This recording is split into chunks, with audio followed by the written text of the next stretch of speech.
नमस्कार मेरे प्यारे साथियों। तो आज के इस वीडियो में हम चर्चा करेंगे ईवीएम के बारे में।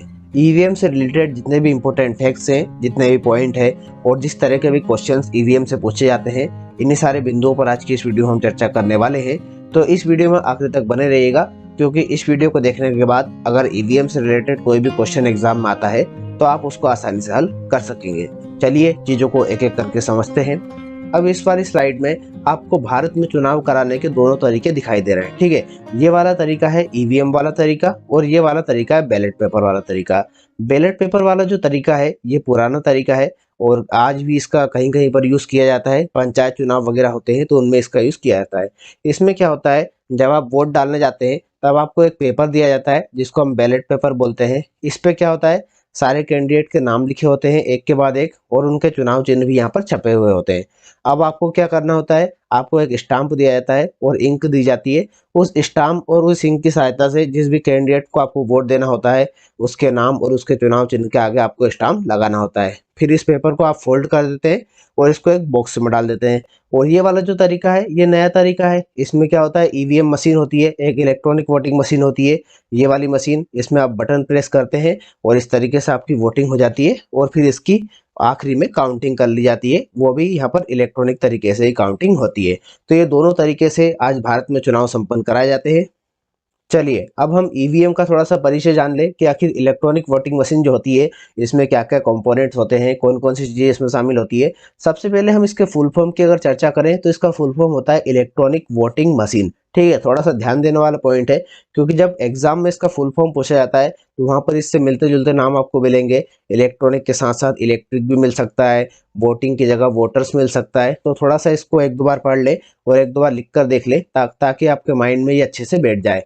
अब बात करें कि ईवीएम में कौन कौन सी मशीनें शामिल होती है, तो जब आप वोट डालने जाते हैं ना तब आपको सिर्फ यही मशीन दिखती है।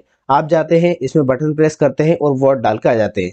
बट इस अकेली मशीन को यहाँ पर ईवीएम नहीं कहेंगे। ठीक है, ये वाली जो मशीन होती है ना जिसमें आप वोट डालते हैं इसको हम बोलते हैं बैलेट यूनिट। ठीक है, बैलेट यूनिट इसको कहा जाता है, बैलेट मशीन इसको कहते हैं। और इसके साथ एक और मशीन होती है जो कनेक्ट होती है, जिससे आपका संबंध नहीं होता, जिससे आपको इंटरेक्ट नहीं करना होता है, इसको हम बोलते हैं कंट्रोल यूनिट। ठीक है, ये दोनों यूनिट होती है, इन दोनों यूनिट को कंबाइन रूम से हम ईवीएम बोलते हैं।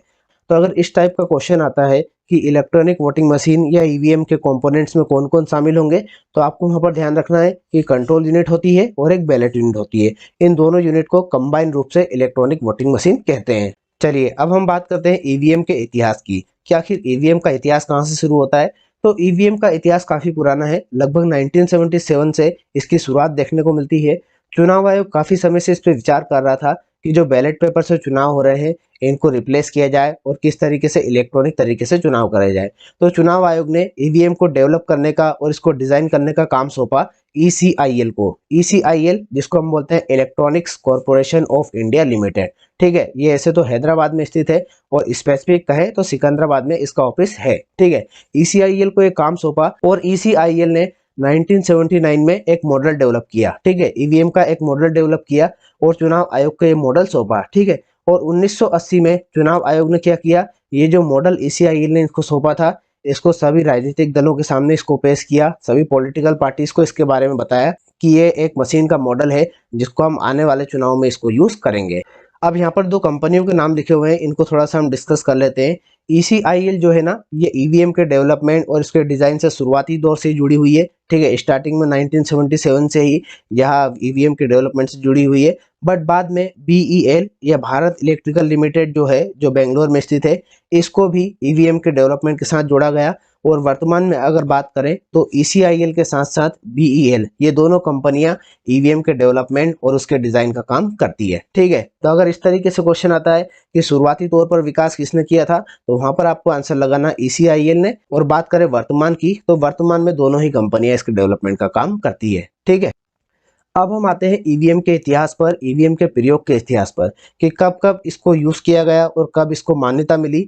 तो सबसे पहले प्रयोग की अगर बात आती है तो सबसे पहला प्रयोग किया गया था 1982 में। ठीक है, चुनाव आयोग ने केरल में एक चुनाव हो रहे थे, वहां पर एक सीट है उत्तर पेरावूर जिसको नॉर्थ पेरावूर भी बोलते हैं, इस पर उपचुनाव होने थे। और इस सीट पर जब उपचुनाव हो रहे थे तब वहां पर चुनाव आयोग ने ईवीएम का प्रयोग किया।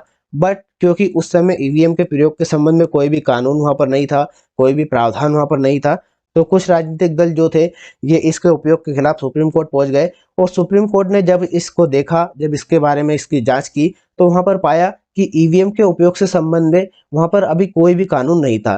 तो कोई भी कानून वहां पर नहीं होने की स्थिति में सर्वोच्च न्यायालय ने उस चुनाव को रद्द कर दिया। ठीक है, तो 1982 में यहाँ पर ईवीएम का उपयोग सबसे पहले किया तो गया था, पर ये एक असफल प्रयोग था। ठीक है, ये सफल प्रयोग नहीं था क्योंकि इस चुनाव को सुप्रीम कोर्ट ने रद्द कर दिया था।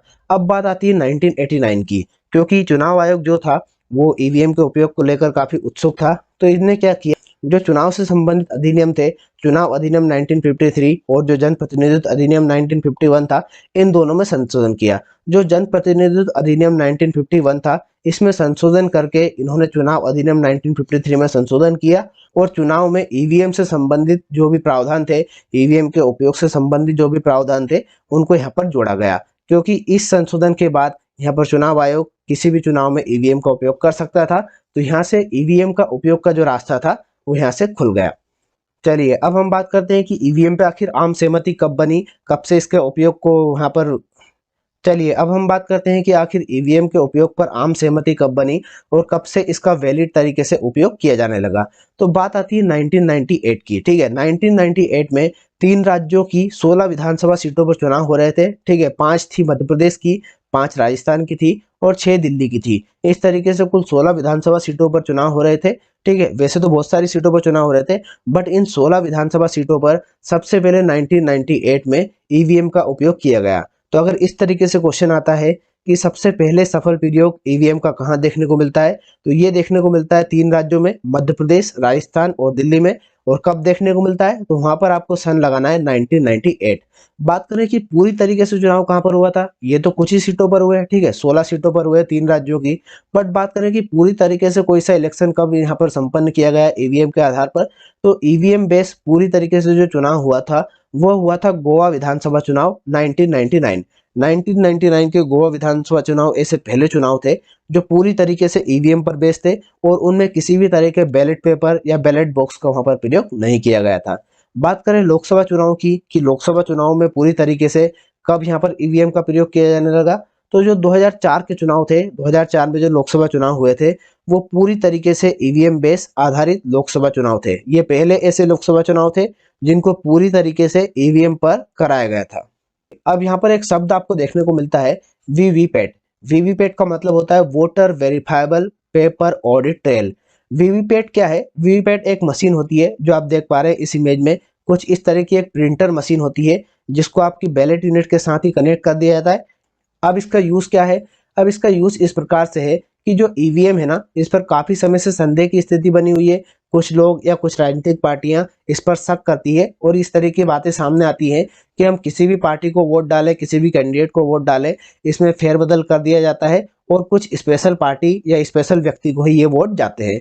तो इसी को दूर करने के लिए, इसी शक को दूर करने के लिए चुनाव आयोग ने 2013 में नोक्सन विधानसभा में चुनाव हो रहे थे नागालैंड में, वहां पर वीवीपैट को इंट्रोड्यूस किया। अब वीवीपैट में क्या होता है, जैसे ही यहाँ पर कोई भी वोटर यहाँ पर वोट डालने जाता है और जैसे ही वो बटन प्रेस करता है, इस मशीन से एक पर्ची निकलती है। ठीक है, एक पर्ची निकलती है, उस पर उस कैंडिडेट का नाम होता है जिसको आपने वोट दिया है और उसका चुनाव चिन्ह वहां पर छपा होता है। तो इससे आप वेरीफाई कर सकते हैं कि आपने जिस कैंडिडेट को वोट दिया है, आपका वोट उसी कैंडिडेट को गया है। अब इसके बाद क्या होता है, ये पर्ची यहाँ से निकलती है और ये एक बॉक्स में यहाँ पर जमा हो जाती है। ठीक है, अब इसको वेरीफाई अगर आप करना चाहते हैं, जो वोटर है वो वेरीफाई करना चाहता है, तो चुनाव अधिकारी उसको वेरीफाई कर सकता है, उसको बता सकता है, या फिर बाद में पूरे वोट को भी वेरीफाई करना होता है। अगर मांग उठती है तो पूरे वोटों को भी यहाँ पर वेरीफाई किया जा सकता है, क्योंकि ईवीएम की जो वोटिंग है उसको काउंट कर लिया जाएगा और उसके बाद में वीवीपैट में जो पर्चियां हैं उनको काउंट कर लिया जाएगा, और इस तरीके से ईवीएम को यहाँ पर वेरीफाई किया जा सकता है।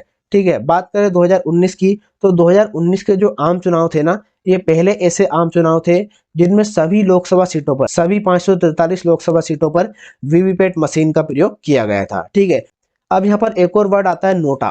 नोटा का मतलब होता है none of the above. None of the above का मतलब होता है इनमें से कोई भी नहीं। नोटा जो है इसको सबसे पहले 2013 में इंट्रोड्यूस किया गया था। ठीक है, वीवीपैट को भी 2013 में इंट्रोड्यूस किया गया था, वो नागालैंड में इंट्रोड्यूस किया गया था। बट जो नोटा था इसको मध्य प्रदेश, राजस्थान, छत्तीसगढ़, मिजोरम और दिल्ली के जो विधानसभा चुनाव हो रहे थे 2013 में, उनमें इसको एक साथ इंट्रोड्यूस किया गया था। अब इसमें होता क्या है, जैसे ये मशीन होती है इलेक्ट्रॉनिक वोटिंग मशीन, इसमें सारे कैंडिडेट के ऐसे नाम लिखे होते हैं। अब आपको ये लग रहा है कि आपको इन कैंडिडेट में से किसी को भी वोट नहीं देना, कोई भी यहाँ पर अच्छा कैंडिडेट नहीं है, तो चुनाव आयोग ने आपको एक ऑप्शन दिया। सबसे लास्ट का जो ऑप्शन होता है वो होता है नोटा का। नोटा का मतलब होता है ऊपर के जितने भी कैंडिडेट हैं इनमें से आप किसी को भी उपयुक्त नहीं समझ रहे हैं और इनमें से किसी को भी वोट नहीं डाल रहे हैं, बट आपकी वोट डालने की इच्छा है, आप लोकतंत्र में सहयोग देना चाहते हैं, तो आप नोटा पर वोट डाल सकते हैं। तो आप वोट तो करेंगे, आपकी वोटिंग कहलाएगी, बट आपने किसी भी कैंडिडेट को वोट नहीं दिया, ये उसका मतलब होगा। ठीक है, बात करें राज्यसभा चुनाव की कि राज्यसभा चुनाव में कब से नोटा को इंट्रोड्यूस किया गया, तो 2014 से राज्यसभा के जो चुनाव होते हैं उसमें नोटा को इंट्रोड्यूस किया गया। अब यहाँ पर एक फैक्ट आता है कि ये जो इलेक्ट्रॉनिक वोटिंग मशीन होती है इससे हम मैक्सिमम कितने वोट डाल सकते हैं, तो एक ईवीएम से हम मैक्सिमम 3840 वोट डाल सकते हैं। ठीक है, ये इसकी लिमिट होती है 3840। वैसे तो जो एक वोट होता है उसमें 1500 से ज्यादा सदस्य नहीं होते हैं, 1500 से ज्यादा वोटर नहीं होते हैं।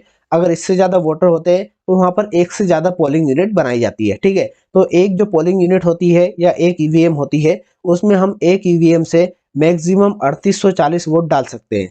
और बात करें मैक्सिमम कैंडिडेट की, तो मैक्सिमम कैंडिडेट यहाँ पर हो सकते हैं 64। ठीक है, अब आप बोलेंगे कि यहाँ पर जो ईवीएम दिख रही है उसमें 64 कैंडिडेट तो हो नहीं सकते, तो इसके लिए क्या करेंगे, तो एक जो ईवीएम होती है ना, एक बैलेट यूनिट होती है, एक बैलेट यूनिट में इस तरीके से जो कैंडिडेट की लिस्ट होती है वो मैक्सिमम 16 हो सकती है। ठीक है, अगर 16 से ज्यादा हो रही है तो इस ईवीएम में यहाँ पर जो कंट्रोल यूनिट है इसके साथ बैलेट यूनिट जुड़ी हुई है, इसी बैलेट यूनिट के बगल में एक और बैलेट यूनिट जोड़ दी जाएगी। इस तरीके से 16 कैंडिडेट इसमें आ जाएंगे, तो टोटल कैंडिडेट हो जाएंगे 32। और इसी तरीके से मैक्सिमम 4 बैलेट यूनिट यहाँ पर जोड़ी जा सकती है और मैक्सिमम कैंडिडेट हो सकते हैं 64। ठीक है, एक होगी हमारी कंट्रोल यूनिट और 4 हो जाएगी यहाँ पर बैलेट यूनिट, तो मैक्सिमम 4 बैलेट यूनिट यहाँ पर जोड़ी जा सकती है और मैक्सिमम कैंडिडेट हो सकते हैं 64। अब आप बोलेंगे कि सर 64 से ज्यादा कैंडिडेट हो गए, मान लीजिए 66 हो गए, तो फिर क्या करेंगे, तो फिर हमको फिर से पुराने तरीके पर लौटना पड़ेगा, जो बैलेट पेपर वाला हमारा तरीका है उस पर हमको फिर से लौटना पड़ेगा। और 64 से ज्यादा कैंडिडेट होने की स्थिति में बैलेट पेपर की सहायता से ही हमको चुनाव कराने पड़ेंगे। जो पर्ची वाले चुनाव होते हैं, स्टाम्प वाले चुनाव होते हैं, वही चुनाव हमको कराने पड़ेंगे। तो ये थी हमारी ईवीएम से रिलेटेड जानकारी का वीडियो। उम्मीद करते हैं जानकारी आपको अच्छी लगी होगी। अच्छी लगी है तो प्लीज वीडियो को लाइक और कमेंट करके जरूर बताएं। साथ ही साथ हमारे चैनल को सब्सक्राइब करके बेल आइकन को प्रेस कर लें, ताकि ऐसे ही शानदार जानकारी वाले वीडियो जब भी हम अपलोड करें तो उनके नोटिफिकेशन आपको टाइम टू टाइम मिलते रहे।